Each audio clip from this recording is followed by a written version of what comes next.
Dale, que está claro de mí, compadre, y yo no somos iguales.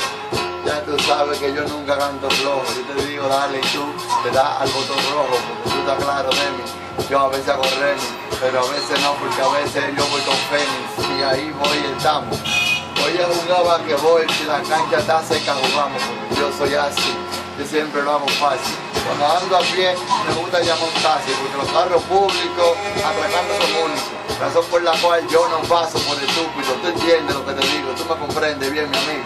Tú estás claro de eso y tú estás claro que soy testigo de que hay muchos atracadores. ¿Te acuerdas en la cancha?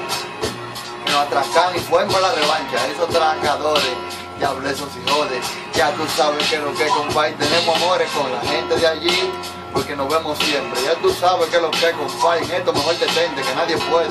Imposible, mejor retrocede. Que rapero como yo, dudo que otro quede. Oye, que lo que compadre, conmigo tú no puedes.